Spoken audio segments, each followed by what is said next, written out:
દાખલો પાંચમો, બે સમય સંખ્યા વચ્ચેની 5 સમય સંખ્યા લખવાની છે. પહેલો દાખલો, 2/3 અને 4/5 વચ્ચેની સમય સંખ્યા. સૌપ્રથમ 2/3 અને 4/5ને સમછેદી બનાવીશું. હવે સમછેદી એવી રીતે બનાવીશું કે અંશનો જે તફાવત છે એ 5 કરતાં વધારે રહે. એટલે કે એનો લસા અત્યારે તો 15 થાય છે, પરંતુ છેદમાં આપણે 15 ચોખ્ખું 60 આવે તે રીતે સમછેદી બનાવીશું. તો સૌપ્રથમ આપણે 2/3 લઈએ છીએ. તો 2/3 કેટલા વડે ગુણવાથી છેદમાં 60 આવશે? તો કે 20 અંશમાં ને 20 છેદ વડે ગુણવાથી. તો 20 × 3 = 40 છે અંશમાં અને 20 × 3 = 60 છે છેદમાં, એટલે 40 60 અંશ આવશે. આપણા પાસે એક બીજી સમય સંખ્યા છે 4/5.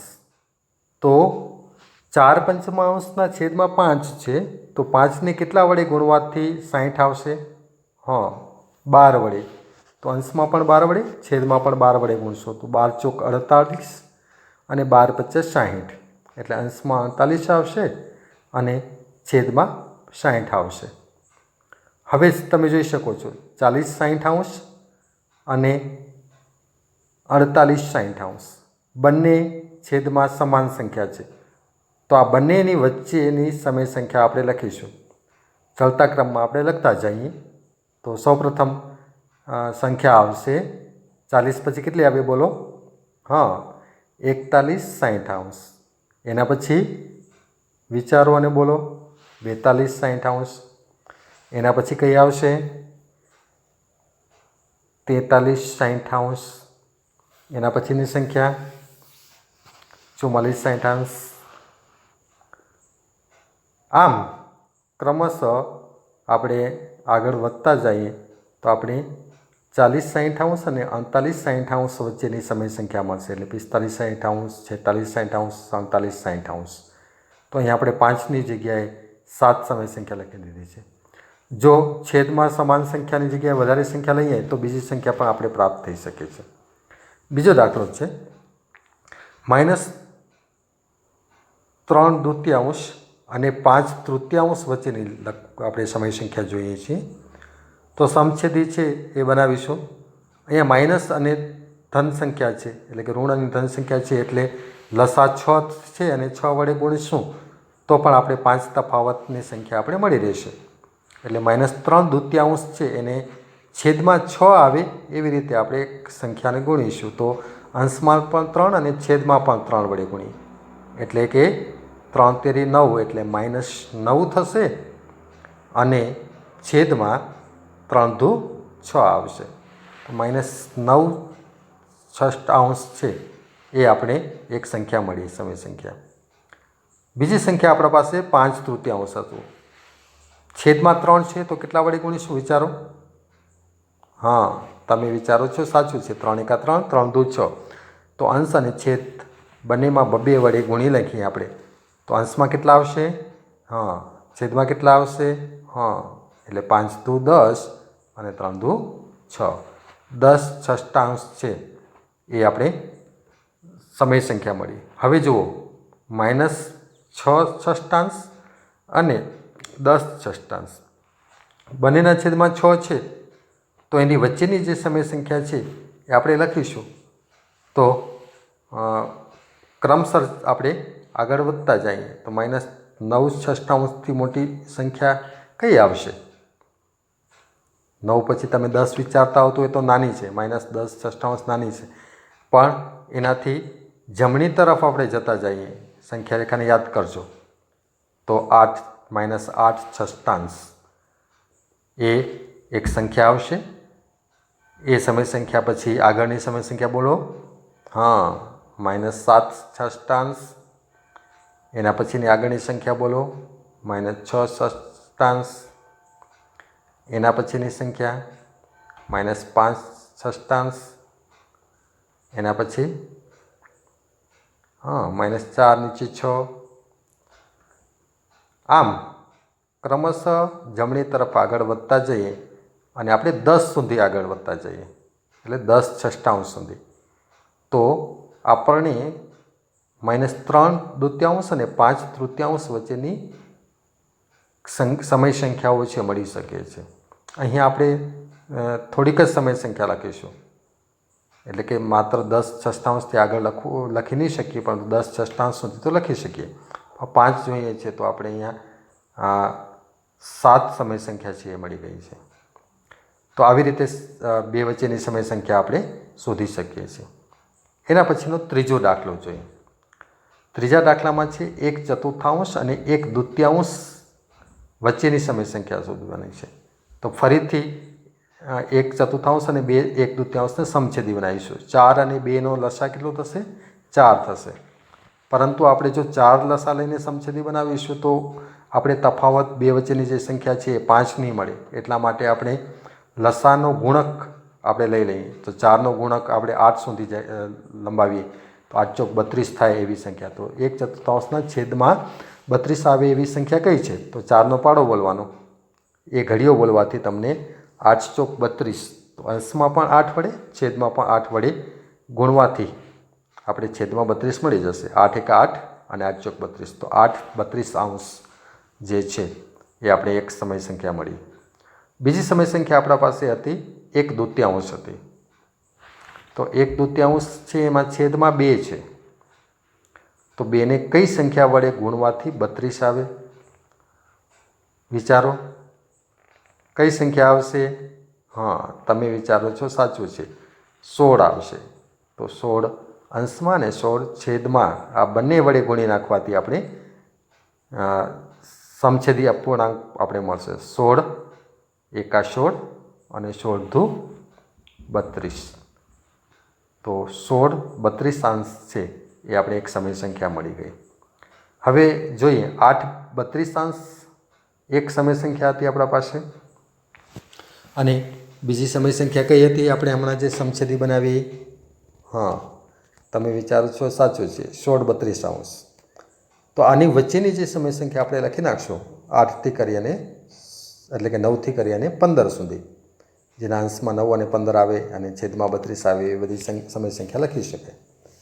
ચલો આપણે 8 પછી 8/32 આગળ મોટી સમય સંખ્યા કઈ આવશે? તો સૌપ્રથમ 8 પછી જમણી તરફ આપણે જતા રહેવાનું, એટલે તમને ખબર પડશે. એટલે કે 9/32.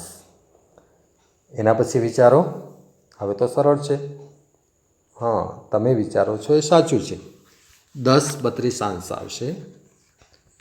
એના પછી હા, આમ તો ક્રમિક સંખ્યા છે એટલે સરળતાથી તમને આવડતી જશે. 11/32. એના પછી તમે તો બહુ હોશિયાર થઈ ગયા, તરત જ જવાબ આપી દેવ છો. 12/32. પછી આગળની સમય સંખ્યા બોલતા હો. જો તમારી પાસે નોટબુક હોય તો નોટબુકમાં પણ તમે લખતા જાઓ ફટાફટ. 13/32. પછી 14/32.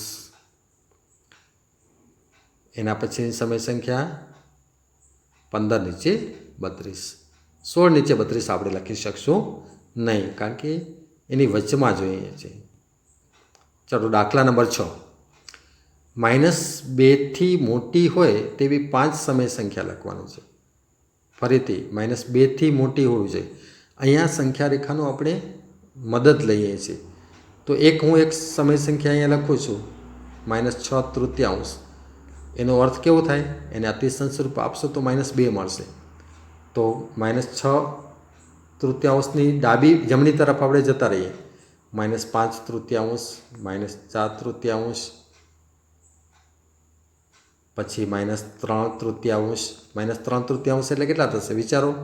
એને આપણે અતિશંસ રૂપ આપશો તો -1 આવશે. એના પછી -2/3, -1/3, પછી 0/3. 0/3 એટલે હા 0 આવશે. એના પછી 1/3.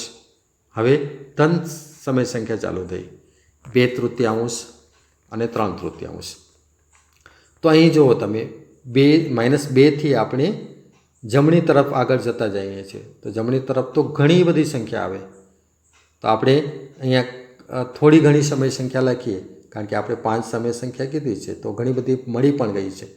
તો તો -5/3 એક સમય સંખ્યા, બીજી આવી -4/3, આમ ક્રમશઃ અહીંયા -3/3 એટલે -1 પણ એક સમય સંખ્યા છે એટલે એ ધ્યાન રાખીશું આપણે.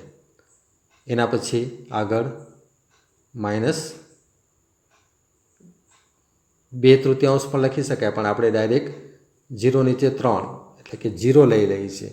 તો શૂન્ય પણ એક સમય સંખ્યા છે જેને શૂન્ય સમય સંખ્યા કહેવામાં આવે છે. એના પછી 1/3, એના પછી ક્રમિક 2/3,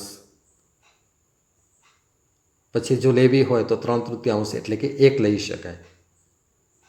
તો 1 પછી 1થી આગળ આમ ક્રમશઃ આપણે આગળ વધતા જઈએ તો 4/3, 5/3, 6/3, 7/3, 8/3, 9/3 એટલે 3. તો આમ છે એ -2થી ઘણી બધી મોટી સંખ્યાઓ છે આપણે લખી શકીએ છીએ. તો અહીં આવી બધી સમય સંખ્યાઓ જે છે એ આપણે હમણાં લખીએ બધી -2થી મોટી સમય સંખ્યાઓ છે. તો આના સિવાય પણ જો તમે છેદમાં 3 નહીં પણ છેદમાં 4 આવતા હોય તો અંશમાં કેટલા રાખવાથી -2 આવે? તો -8/4 લઈએ તો આવે, તો પછી એની અલગ સમય સંખ્યા મળશે. દાખલો 7મો, 3/5 અને 3/4 વચ્ચે આવતી હોય એવી 10 સમય સંખ્યા લખવાની છે. એટલે ફરીથી વિચારવાનું, 10 સમય સંખ્યા છે તો એને સૌપ્રથમ સમછેદી બનાવવો પડશે. સમછેદી બનાવવા માટે અહીંયા લસા છે એ 20 થશે, પરંતુ એ ધ્યાનમાં રાખવાનું કે 20થી આપણે સમછેદી બનાવીશું તો આપણે તફાવત એટલે કે 10 સમય સંખ્યા નહીં મળે. એટલે આપણે એનો ગુણક 20નો ગુણક વધુ થાય એવી એક સંખ્યા મેળવીએ. તો 20, 50, 100થી આપણે સ્ટાર્ટ કરીએ. તો 3/5 છે એના છેદમાં 20 આવવા માટે કેટલા વડે ગુણવા પડશે? 5નો ઘડિયો બોલવાનો છે. 20 વડે. તો અંશમાં પણ 20 વડે, છેદમાં પણ 20 વડે. એટલે 20×3 = 60 અને 20×50 = 100. તો 60/100 એક સમય સંખ્યા મળી. બીજી સમય સંખ્યાથી 3/4. તો 3/4 કેટલા વડે ગુણવાથી, એટલે કે મતલબ છેદ 4 છે તો 100 આવશે? તો કે 25 વડે. અંશમાં પણ 25, છેદમાં પણ 25. તો અંશમાં કેટલા આવશે? 25×3 = 75 અને 25 × 100 એટલે 75/100 આવશે. તો મિત્રો અહીંયા બે સંખ્યા મળી આપણે સમય સંખ્યા, 60 નીચે 100 અને બીજી મળી 75 નીચે 100. હવે આની વચ્ચેની જે સંખ્યાઓ છે એ આપણે લખી દઈશું તો આપણે 10 સમય સંખ્યાઓ મળી જશે. તો 60/100 અને 75/100 વચ્ચેની સમય સંખ્યા લખીએ. ચલો, 60 નાના છે અને 75 મોટા છે એટલે જમણી તરફ જ જશું આપણે. 60 પછી 61/100, 61 પછી 62/100, એના પછી 63/100, એના પછીની સમય સંખ્યા 64 નીચે 100. આમ ક્રમશઃ આપણે 75થી પહેલાં આપણે એવી બધી સમય સંખ્યા લખી શકીશું. એટલે કે 74/100 સુધી આપણે સમય સંખ્યા લખી શકીએ છીએ. તો આ ઘણી બધી એવી સમય સંખ્યા છે. અત્યાર સુધી આપણે 8 સમય સંખ્યા લખી, એના પછી 69/100 થશે અને છેલ્લી સમય સંખ્યા આપણે લખી લઈએ 70/100. તો આવી 70/100 સુધીની સમય સંખ્યા આપણે લખી છે. આગળ લખવું હોય તો 71/100, 72/100 થઈ શકશે. તો અહીં આપણે સ્વાધ્યાય છે 1.2 પૂર્ણ કરીએ.